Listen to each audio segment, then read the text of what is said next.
पूज्य प्रेमानंद जी ने तो सही शब्द बोले थे, पर विरोध उनका क्यों हुआ? इसका मतलब विरोध शब्दों का था ही नहीं, विरोध संतों का ही था। शब्दों का विरोध होता तो केवल मेरा होता, पूज्य प्रेमानंद जी के शब्द खराब नहीं थे। लेकिन प्रेमानंद जी के समर्थन में भी बहुत उतरे, आपके समर्थन में कौन उतरा? नहीं, बहुत लोग समर्थन, सब सारी जितने लोग आए हैं ये सब विरोधी थोड़ी है। जैसे प्रेमानंद जी के समर्थन में बाबा बागेश्वर, दीपराज जी, आपके समर्थन में उस तरह से, हाँ आम लोग आप बता सकते हैं जो आपके भक्त हैं, वैसे मैं पूछ रहा हूँ कौन आया समर्थन में? पूरी आम जनता, जनमानस, माताएं, बहनें, बच्चे, बेटा बेटी सब समर्थन में है, कोई विरोध नहीं कर रहा है। टेस्ट ड्राइव वाले ही बस विरोधी हैं, जो टेस्ट ड्राइव वाले। आपको विवाद अच्छे लगते हैं वैसे? जिससे समाज सुधरे, समाज का जिससे भला हो, वो सब बातें अच्छी लगती हैं। नहीं, विवाद अच्छे लगते हैं आपको। अभी मैं आपके ऑफिस गया था तो वहाँ आई जो यूट्यूब आपने, हाँ देखो, ये तो प्यार है, लोगों का आशीर्वाद है। हाँ। हम अपना काम करते हैं और अपना काम जब करेंगे तो स्वाभाविक है कि आप जब काम करेंगे तो आप आगे बढ़ेंगे, और जब आप आगे बढ़ेंगे तो आपको आगे बढ़ता हुआ देख कुछ लोग परेशान होंगे। नहीं, मैं एक आपकी कथा सुन रहा था, अब जब मैं आपसे बात करने आ रहा था, आपने ही शायद बोला था कि शब्दों का चयन ऐसा रखिए, शब्दों के हाथ पांव नहीं होते। शब्द संभाल के बोलिए, शब्द के हाथ न पाँव। हाँ। एक शब्द औषधि करे, एक शब्द करे घाव। लेकिन आप ही के शब्द घाव पहुंचाते तो हैं। हमारे शब्द तो औषधि का काम कर रहे हैं, घाव भी पहुंचाते हैं, ऐसा नहीं है अनुरुद्धाचार्य जी। आप मानेंगे, मतलब आपने खुद कई बार माफी मांगी है। हाँ, जहाँ गलत हूँ वहाँ माफी मांगता हूँ, जहाँ गलत नहीं हुआ काहे की माफी। माफी मांगने वाले फिर वो आपको नहीं लगता कि जो आप बोल रहे हैं कि शब्द सोच समझ कर बोलिए, तो आप सोच समझ के बोले जाते हैं शब्द। कभी कोई ऐसे शब्द हो गए जो ठीक नहीं थे। बाकी अभी जिस मुद्दे पे आप बात करने आए, मैया देखिए सभी माताएं हैं और सभी माताएं यहाँ सुख पूर्वक अपना,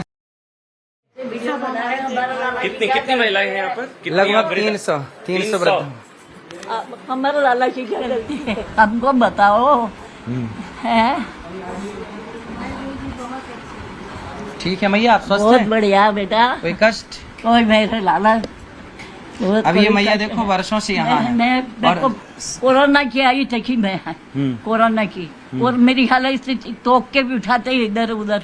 मेरा लाला ने मेरा इलाज कराया, मेरे को काफी इलाज अस्पताल भर्ती करा के मेरा खाना ने इलाज कराया मेरा काफी, और मेरे को जिंदगी रखी, अभी मर जाती मैं। क्या करे माता जी? अम्मा को बहुत उम्र है, 100 साल पार कर ली है। अच्छा जी। मेरा लाला ये लगभग 100 वर्ष की माता यहाँ रहती हैं सुखपूर्वक। इनको दवाई, इनको समय से राखी बांधी थी। राखी बांधी, हमने घेवर खिलाया हमारे को, लाला पुगा हमको घेवर खिलाया इनने रखा। अच्छा, तो जब बोलते हैं कि महाराज जी, हमारा बेटा है, बहुत लाला बेटा है हमारा। आंखों नहीं, तो महाराज जी पर जब विवाद होते तो आपको बुरा लगता है? हमको, आप लोग को हम विवाद कर रहे हो हमारे लाला से, हमसे पूछो ना, हमसे बात करो, हम करें आपसे बात। हमारा बेटा की क्या गलती है बताओ आप। रोते हैं देख के हमारे बेटा ऊपर इतना मुसीबत आए। मोबाइल में देख के रो रहे हैं हम। हमारी कहा मैया ने रोटी खिलाई एक दिन, आपने ऐसा क्यों करा इसके साथ, बेटा के साथ? चलिए ठीक है। देखिए, भावनात्मक जुड़ाव तो है महाराज जी। जी भैया, आपका आशीर्वाद है जी। देखिए, भावनात्मक जुड़ाव है और ये सारी चीजें हैं भी, इसको हर कोई मानता है। मेरा हमारे बेटा नहीं है, हमारे परिवार यही है, ये बेटा है हमारा, ये लाल बेटा है हमारा। नहीं, लेकिन फिर अनुरुद्धाचार्य जी, आपको ये सारी तस्वीरें, ठीक है अब तक शायद संभवतः नहीं सामने आई थी, लेकिन फिर भी जब विवाद होता है, जब आपको मूर्ख से लेकर पता नहीं क्या क्या कहा जाता है, मैं आऊंगा माता जी, मैं आपके पास आऊंगा, हम थोड़ा बात करेंगे, तो उन लोगों को आप क्या जवाब देना चाहेंगे? क्योंकि उनके पास ये होता है कहने को संभवतः कि महाराज जी कई विवाद हुए, जैसे वो एक विवाद हुआ था महादेव श्री कृष्ण वाला, उस पर भी आपने माफी मांगी थी। महर्षि वाल्मीकि वाला विवाद हुआ, उस पर भी आपने माफी मांगी थी। इस पर भी आपने माफी मांगी आधी अधूरी। तो 3-4 तो माफिया। कुछ लोग कहते हैं कि आप जो है संतों के केजरीवाल बन गए, मतलब माफी मांग। तो ये आपको नहीं लगता थोड़ा सोच कर बोलना चाहिए? ये सारी चीजें बहुत अच्छी है, मैं भी मानता हूँ, ये भावनात्मक जुड़ाव है, माताओं का बहुत अच्छा काम कर रहे हैं, गुरुकुल भी है मुझे बताया गया यहाँ पर, लेकिन आपसे उम्मीदें भी ज्यादा हैं, इस वजह से संभवतः लोगों का दिल दुखता है। तो मैं उम्मीदों पे खरा भी तो उतर रहा हूँ। पूरे समाज की गंदगी को साफ करने की जिम्मेदारी है, और देखो सारे जो गंदगी में थे वो सारे बिलबिला के ऊपर भी तो आ गए प्रहार से। संतों की वाणी मीठी नहीं होती। आप टेस्ट ड्राइव ब्रिगेड की बात कर रहे हैं। हाँ, देखो संतों की वाणी मीठी नहीं होती, संतों की वाणी कड़वी होती है और कड़वी दवाई स्वास्थ्य के लिए लाभदायक होती है। इसलिए जो टेस्ट ड्राइव वाले जैसे लोग थे उनके लिए बोला गया था 4 जगह मुंह मारना, तो वही लोग सामने आए हैं। देखिए फिर वो ये जो भाषा है ना, अरे हम संतों बता रहे की हैं कि- आप बहुत मर्यादित हैं, आपका एक पद मैंने है। केवल उस पर बात की कि जो मैंने बोला था ना 4 जगह मुंह मारने, शब्द बेहतर हो सकते थे। वो बेहतर शब्द होते तो पूज्य प्रेमानंद जी के बेहतर शब्द थे, फिर क्यों विरोध हुआ? नहीं तो उन्होंने इन शब्दों का प्रयोग नहीं किया ना। क्यों विरोध हुआ? फिर जब शब्दों का प्रयोग नहीं किया तो फिर विरोध क्यों हुआ संत पूज्य प्रेमानंद जी का? इसका मतलब विरोध क्या शब्दों मतलब का- है इसका? इसका मतलब ये है जो पुरुष चरित्रहीन है, जो स्त्री चरित्रहीन है, उनके लिए ये बातें कही जाती हैं, सबके लिए थोड़ी कही जाती हैं। अब देखो फिर वही बात मैं दोहराऊंगा कि चोर को चोर ना कहा जाए तो क्या कहा जाए, और कहा जाए तो फिर बुरा लगेगा चोर को। तो हमने जिनको कहा उनको ही बुरा लगा। नहीं ऐसे तो फिर मैं ऐसे 10 बयान आपको मैं याद दिला सकता हूँ जो मुझे भी व्यक्तिगत रूप से सही नहीं लगे महाराज जी। हाँ बताइए। जैसे वो सीता हरण और द्रौपदी, उसको सुंदरता से जोड़ देना। नहीं, वो चाणक्य एक नीति आपका का था, श्लोक है उसमें। एक आपका शायद अगर गलत हूँ मुझे सही करिएगा, एक आपने बोला था कि बेटियों के संस्कार जिम्मेदार है, उनके टुकड़े टुकड़े जो 35 टुकड़े हो रहे हैं उसके लिए ये आप पूरी बात सुनेंगे पूरा। अच्छा। तो आपको क्लियर, आप लोग 10 सेकंड 20 सेकंड की बातें आप सुनेंगे। पूरा बताइए ना, इसलिए तो है आप किस बताइए। विषय में सुनना चाहते हैं पूछिए। ये जो सीता हरण और द्रौपदी का जो चीर हरण, इसको मैंने तो पूरा सुना। उसमें आपने कहा कि ये महिलाओं का ज्यादा सुंदर होना भी दोष है और ये इसलिए सीता हरण और इस वजह से द्रौपदी का चीर हरण हुआ उनके सुंदरता की वजह से। इसका उत्तर दिया जा चुका है। तब चाणक्य नीति पढ़ेंगे तो आपको सब समझ में आएगा। इसके लिए सत्संग करना पड़ेगा कि कौन जिम्मेदार है। इसके लिए ऐसे चलते सीता हरण के लिए तो रावण जिम्मेदार है ना प्रभु, उसके लिए क्या मतलब महाराज जी आप बताइए ना, ये तो विवादित है ना। कौन? ये सीता हरण के लिए उनकी माता सीता का सुंदर होना दोष है। रावण ही जिम्मेदार है और कौन जिम्मेदार है? हमने कब बोला कि माता सीता का सुंदर होना नहीं है ना। नहीं, उस विषय को आप लोग पूरा ना समझ पाए अभी, ना भी आप समझ पाएंगे क्योंकि वो आपके समझ के परे विषय है। तो आप समझा दीजिए ना नहीं महाराज जी। समझ पाएंगे, वो सत्संग से समझ में आएगा, वैसे नहीं आता।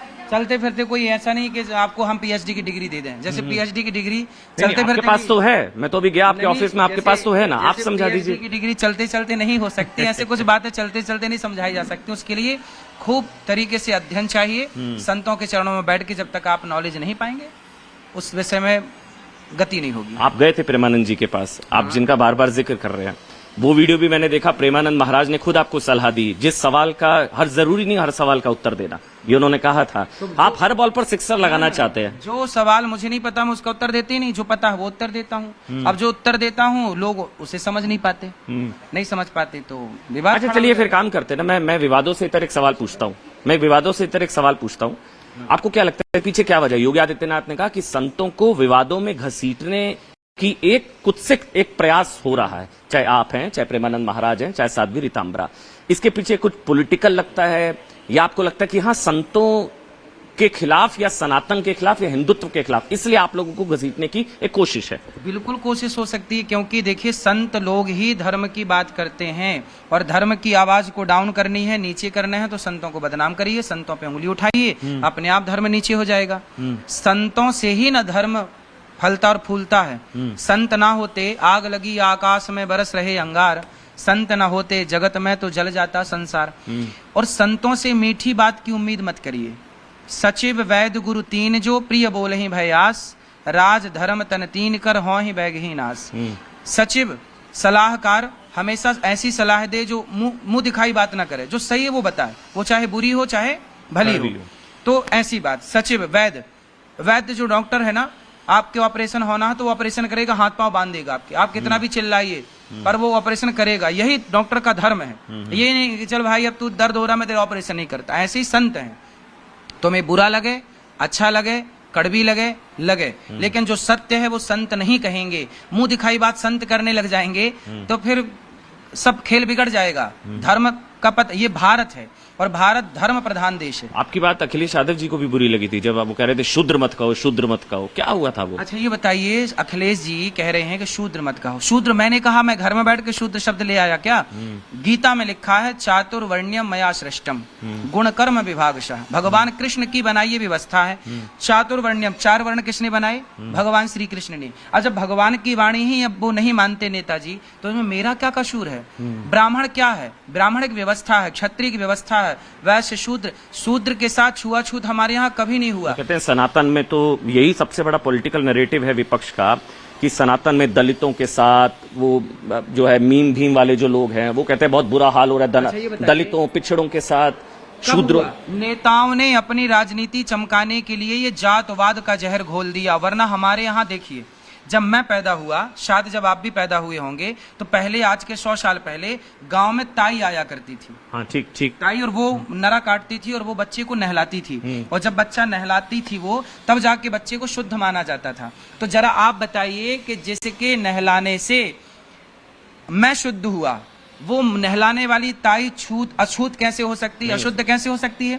मैं खुद कहता हूं कि हमारे यहाँ नेताओं के द्वारा केवल ये गलत अफवाह फैलाई गई और हमारे सनातन धर्म को बदनाम करने के लिए जातवाद का जहर घोला गया, जबकि हमारे यहाँ कभी भी जातवाद नहीं था। अच्छा बताइए, जातवाद था तो भगवान राम ने शबरी के बेर खाए कि नहीं? निषाद के गले, मतलब जब राम हमारे आराध्य छुआछूत नहीं कर रहे हैं तो मैं कौन होता हूँ छुआछूत करने वाला? और भगवान की बनाई व्यवस्था वर्ण व्यवस्था है, तो आप कौन होते हैं ये कहने वाले कि मैं नहीं मानता? तो सनातन में दलितों का ये सारी जो चीज, अच्छा मेरे को अखिलेश यादव वाला पूछना है, क्या हुआ क्या? तो उन्होंने कहा आपके हमारे रास्ते अलग अलग है, क्या प्रॉब्लम थी? फिर लोगों ने बताया कि जब उनकी धर्मपत्नी के साथ हुआ तो वो मौन रहे, आपके साथ इतना भड़क गए थे। ये शायद आप ही ने बोला था। ये नहीं, ये मैंने नहीं बोला। अब नेताओं को मैं जानता नहीं हूँ, न नेता मुझे जानते हैं, लेकिन आपके रास्ते, उन्होंने कहा हमारे तुम्हारे रास्ते अलग है, ऐसा क्या हो गया था? देखो, ये तो उन्हीं से पूछा जाए कि भाई उनके और मेरे रास्ते क्या क्या अलग अलग हैं। इसलिए मेरे रास्ते तो अलग नहीं है। मेरे तो आप सनातनी हैं तो मेरा और आपका एक ही रास्ता है। यदि अखिलेश जी सनातनी है तो मेरा और उनका एक ही रास्ता। मेरी तरफ से तो रास्ते अलग नहीं है, उनकी तरफ से रास्ते अलग क्यों हैं? ये उनसे ही आप सवाल जरूर करिए कि भाई साहब आप क्यों रास्ते अलग अलग कर रहे हैं?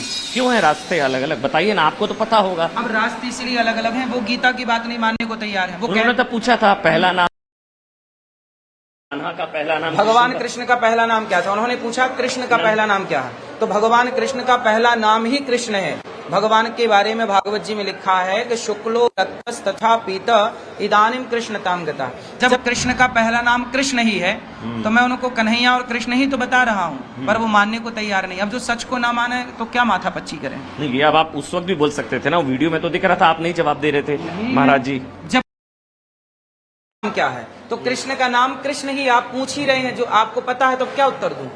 आप पूछिए, आपका प्रश्न क्या था? कृष्ण का नाम क्या हो? कृष्ण का नाम पहला नाम कृष्ण ही था, तो उसका उत्तर क्या देता मैं? आप बताइए। हिंदू राष्ट्र पर क्या विचार है आपके? आखिरी सवाल। हिंदू राष्ट्र करेंगे? हाँ। होना चाहिए, होना चाहिए, बिल्कुल होना चाहिए। क्यों भाई, मुस्लिम राष्ट्र है कि नहीं? फिर मुस्लिम राष्ट्र क्यों है? 52 मुस्लिम कंट्री, सेकुलर है ना भारत, क्यों सेकुलर बनाना है? धर्म युक्त बनाइए ना, धर्म निरपेक्ष क्यों बनाना है भारत को? भारत धर्म निरपेक्ष नहीं था और इसे धर्म निरपेक्ष बनाना ये भारत का सबसे बड़ा अपमान है। लेकिन वो वर्ड तो हमारे कॉन्स्टिट्यूशन में है, सेकुलर। बाद में जोड़ा ना, बाद में जोड़ा। बाद में क्यों जोड़ा? किसने जोड़ा? नहीं होना चाहिए। क्यों बाद में जोड़ा? जब अंबेडकर साहब ने बनाया और जब टीम ने बनाई, संगठन टीम ने बनाई, संविधान सभा बैठी, उसमें तो सेकुलर शब्द नहीं जोड़ा। बाद में किसने जोड़ा? क्यों जोड़ा? किससे पूछ के जोड़ा?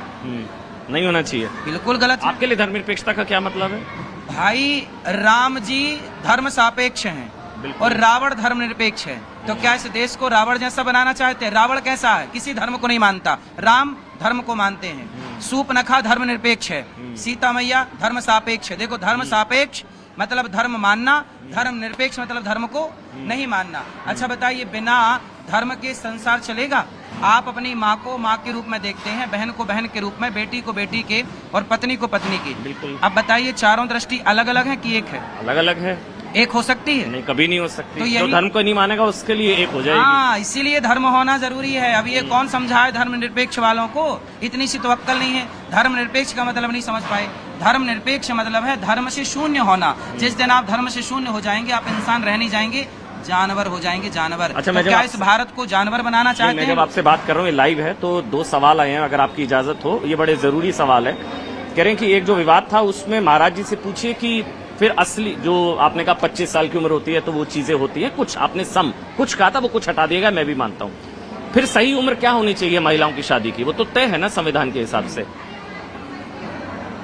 पहले के लोग विवाह कब करते थे? हम कहते हैं जब लिव इन में रहने की उम्र आपकी 40, जब आपका मन करने लग जाए, उछाल मारने लग जाए मन कि अब लिव इन में रहना है, तो जब लिव-इन में रहना है तो हम कह रहे हैं उसी टाइम पे विवाह कर लो और पत्नी के साथ सारी जिंदगी रहो। अभी मैंने अखबार में पढ़ा 15 साल 16 साल 14 साल बच्ची लिव-इन में रहने की उम्र क्या है? नहीं, कोई उम्र ही नहीं है हाँ, लिव इन में तो रहने जब की। लिव-इन में लेकिन शादी की उम्र तो है ना महाराज जी। जब लिव-इन में रहने का आपका मन हो जाए तो लिव-इन में क्यों रह रहे हैं फिर? तो शादी करा दो।